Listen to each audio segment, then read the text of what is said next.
Pensemos un momento en esa imagen, ¿verdad? Caballeros con su cota de malla, sí, pero también con ese hábito blanco y la cruz roja. Guerreros y a la vez monjes. Son los templarios. Una figura que, bueno, todavía hoy nos fascina, rodeada de misterio, de poder, de leyenda. Sí. Pero a ver, si vamos más allá del mito, ¿cómo surgió realmente esta orden? ¿Fue un plan maestro desde el principio o más bien una respuesta, casi improvisada a una crisis? Esa es la gran pregunta, claro. Es que toda la fascinación que vino después, ¿no? Las historias de tesoros, conspiraciones, a menudo ocultan unos orígenes mucho más, digamos, prácticos. Ya. Para entender cómo nació el Templé, tenemos que viajar a la Tierra Santa de principios del siglo XII. Un escenario complejo, violento, justo después de la Primera Cruzada. Vale. Y bueno, para esta exploración nos vamos a apoyar en el trabajo de medievalistas importantes, ¿no? Como Malcolm Barber, Alain de Murgergé, Alan Forey, y también en crónicas de la época. La de Guillermo de Tiro es fundamental, aunque, ojo, hay que leerla con perspectiva. Entendido. Así que la misión de hoy es esa: sumergirnos en las fuentes, en los análisis, para separar los hechos de la ficción. Exacto. Queremos entender el contexto real, las motivaciones de verdad, los pasos que se dieron para crear esta orden tan particular. Eso es. Hablaremos de Tierra Santa después de 1099, de esa necesidad urgente de proteger a los peregrinos, de Hugo de Payns, claro, de Bernardo de Claraval, que fue clave, y del Concilio de Troyes. Una inmersión total en cómo nace la leyenda. Perfecto. Pues el punto de partida es ese, el mundo justo después de la Primera Cruzada. En 1099, los cruzados toman Jerusalén y se establecen los estados latinos de Oriente, el Reino de Jerusalén, el Condado de Trípoli, Antioquía, nombres que suenan muy potentes. Sí, suenan a algo ya consolidado. Pero la realidad era otra, ¿eh? Eran territorios muy frágiles, rodeados de enemigos, con fronteras, muy porosas. Una sensación de peligro constante. Y en medio de todo eso, de esa inestabilidad, miles de europeos se lanzaban a peregrinar. Gente con una fe enorme, ¿no? Una fe increíble. Dispuestos a viajar durante meses, afrontando peligros, para llegar a los santos lugares. Pero claro, llegar a la costa, a Jaffa por ejemplo, no era el final del peligro, ¿verdad? Más bien al contrario. Exacto. El último tramo, el camino desde la costa hasta Jerusalén, era una auténtica trampa mortal. Vaya. Las crónicas, como la de Guillermo de Tiro, lo pintan, de forma terrible. ¿Sí? ¿Qué contaban? Pues hablaban de peregrinos emboscados, robados, asesinados, capturados para pedir rescate, casi a diario. Imagina el terror. No era un riesgo puntual, era una amenaza constante brutal. Claro, se entiende entonces que la necesidad de seguridad era desesperada, no era algo abstracto, era supervivencia pura y dura. Totalmente. Fue esa necesidad práctica, cruda, urgente, la que hizo saltar la chispa. No surgió de un plan en una corte europea, no. Nació allí, sobre el terreno ensangrentado. Y aquí es donde entra en escena Hugo de Payns. Ahí está. Hugo de Payns, un caballero de la Champaña francesa que estaba en Jerusalén por aquel entonces. El nombre clave. ¿Y qué hizo exactamente? ¿Cómo empezó todo? Pues mira, hacia 1119 o quizá 1120, Hugo, junto a otro caballero, Godofredo de Saint-Omer, y un grupo muy pequeño. Los famosos 9, ¿no? Sí, la tradición habla de 9 fundadores. Aunque ese número, 9, podría ser más bien simbólico, ¿sabes? Como un número de plenitud o quizá una referencia apostólica, más que una cifra literal exacta. Entiendo. Bueno, el caso es que este pequeño grupo tomó una decisión. Radical, muy radical para hombres de su condición. ¿Radical? Eran caballeros, la guerra era lo suyo, ¿no? Sí, pero lo radical fue combinar eso con un compromiso religioso formal. Se presentaron ante el patriarca de Jerusalén, la máxima autoridad de la iglesia allí, e hicieron los votos monásticos. Pobreza, castidad, obediencia. Pero, y aquí está la clave, no se retiraban a un monasterio a rezar. Su objetivo era activo, militar. Vaya. El historiador Malcolm Barber lo define muy bien. Su misión original era la protección física de los peregrinos en su viaje a los lugares santos. O sea, una especie de policía de caminos, pero consagrada a Dios. Monjes con espada. Exacta. Hoy nos suena casi lógico asociado a ellos, pero en aquel momento debió ser un shock. Un shock total, absolutamente. Combinar la vida monástica, oración, renuncia, con la militar, violencia, sangre, era algo inédito. Y para mucha gente, teológicamente muy problemático. Me imagino. Pero la necesidad era tan grande que encontraron apoyos. El propio rey de Jerusalén, Balduino II, vio que podían ser útiles. Ah, ¿el rey les apoyó? Sí, les ofreció alojamiento.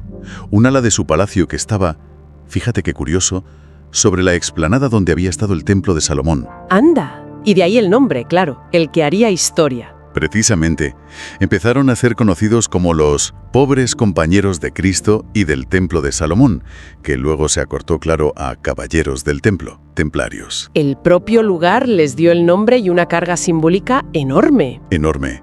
Pero insisto, durante casi 10 años fueron un grupo muy pequeño, con muy pocos recursos, una vida bastante precaria.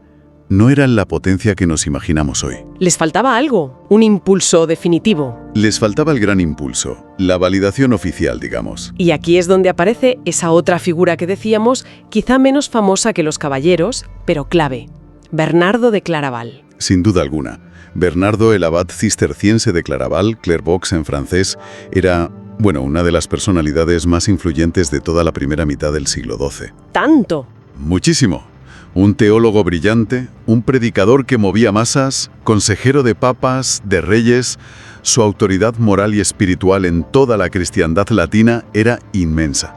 Vaya personaje. Y además, fíjate qué casualidad, era sobrino de uno de los 9 caballeros fundadores, Andrés de Montbard. Eso seguramente ayudó a que se interesara por ellos. Claro, tendría información de primera mano. ¿Y cómo ayudó a esta pequeña hermandad? Porque seguían siendo pocos y con problemas, ¿no? Pues su ayuda fue crucial en 2 aspectos. Primero, les dio un apoyo público tremendo, con todo su prestigio. Pero lo más importante, les dio la justificación teológica que tanto necesitaban. Ah, eso es interesante. ¿Cómo lo hizo? Escribió un tratado, breve pero potentísimo, De Laude Nove Militiae, o sea, elogio de la nueva milicia. Elogio de la nueva milicia. Sí, y en ese texto abordó de frente la contradicción. ¿Cómo se puede ser monje y guerrero a la vez? Claro, porque como decías, la Iglesia veía mal eso de matar, aunque fuera en la guerra. Exacto. Pues Bernardo le dio la vuelta de una forma muy hábil. Argumentó que los templarios no luchaban por ambición, ni por gloria, ni por botín, como otros caballeros. Entonces, ¿por qué? Luchaban por defender a Cristo, protegiendo a los peregrinos, protegiendo los santos lugares. Su lucha era un acto de caridad y de justicia. Y aquí viene lo fuerte. Introdujo un concepto rompedor. Diferenció entre homicidio, matar a un hombre, y malicidio. Malicidio. Matar el mal. Eso es. Decía que cuando un templario mataba a un malhechor que atacaba a inocentes, no cometía pecado. Estaba eliminando el mal. Era un servicio a Dios. Vaya giro argumental. Tremendo. Básicamente, les dio un permiso espiritual de primera categoría para luchar. Convirtió la violencia en virtud. Justo eso. Les dio un marco ideológico sólido, respetado, que acabó con las dudas morales y teológicas. Fue revolucionario. Y tuvo un impacto brutal. Me imagino. Les dio una identidad clara, un propósito elevado. Y eso atrajo a muchísima gente. A ver, se aceptó sin más. No, hubo debate.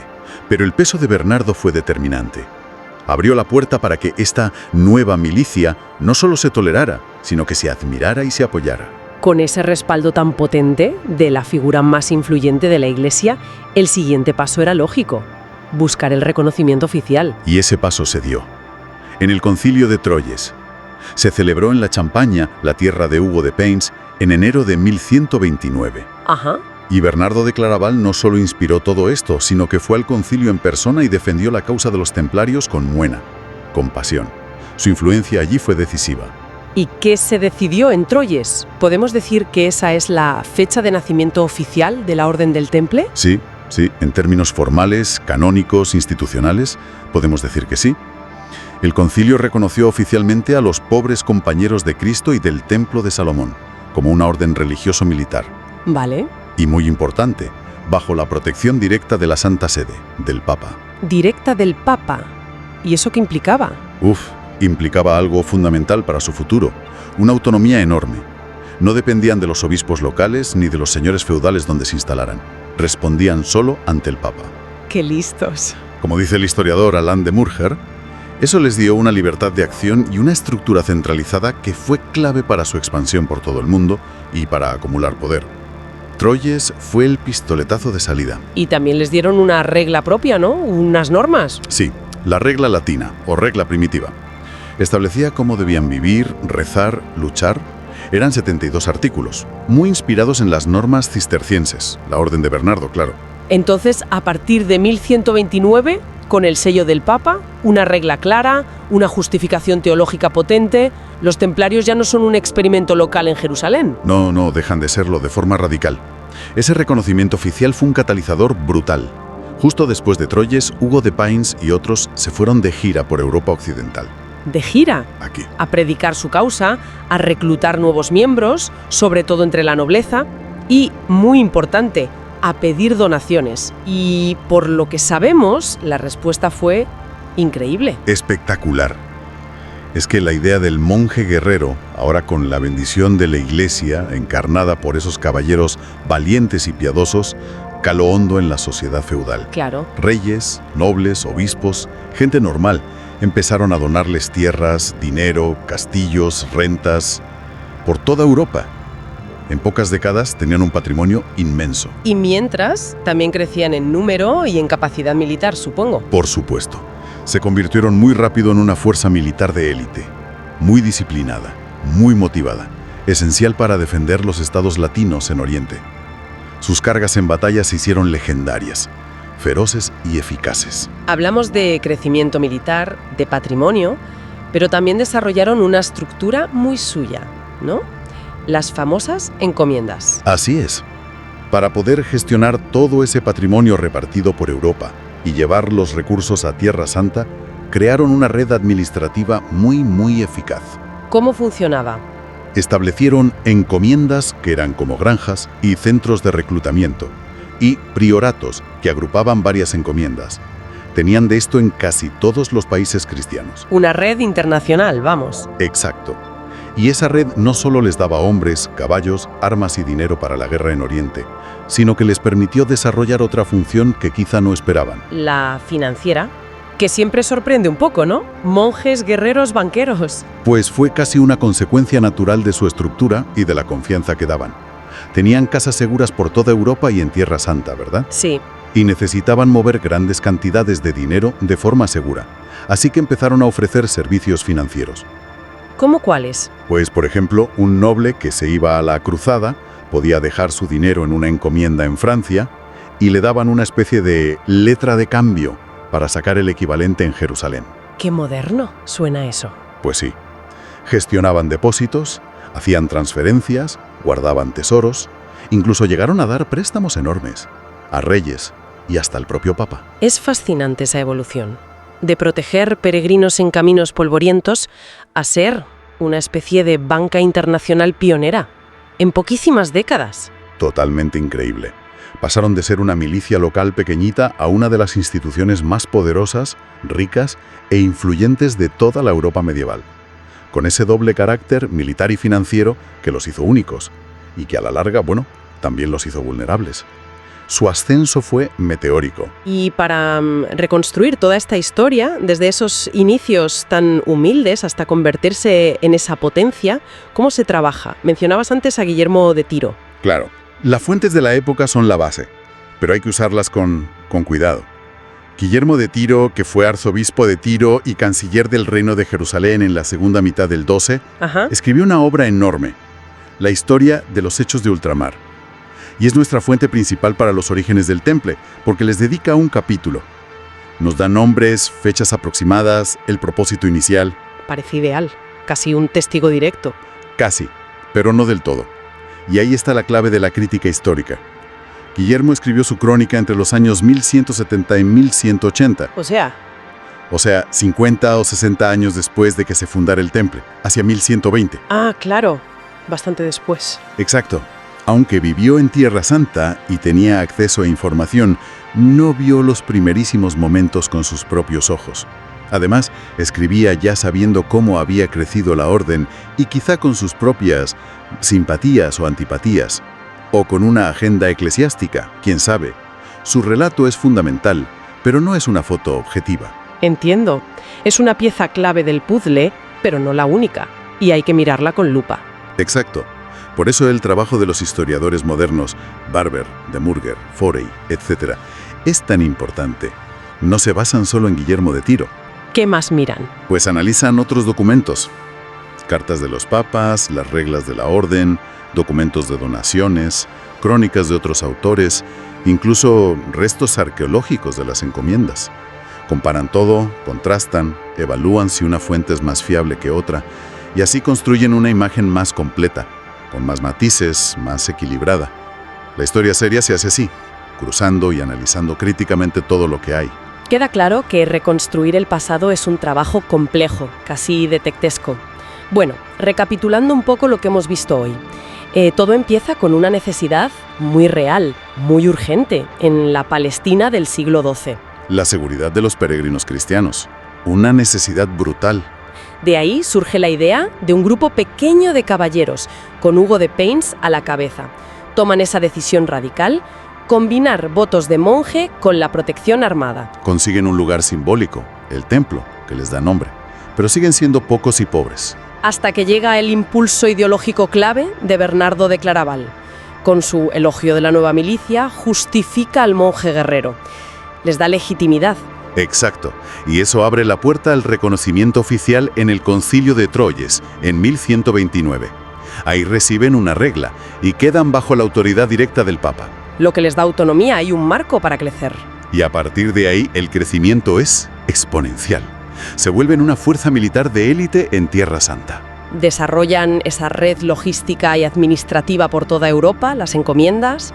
Y casi sin buscarlo, se convierten también en una potencia financiera pionera.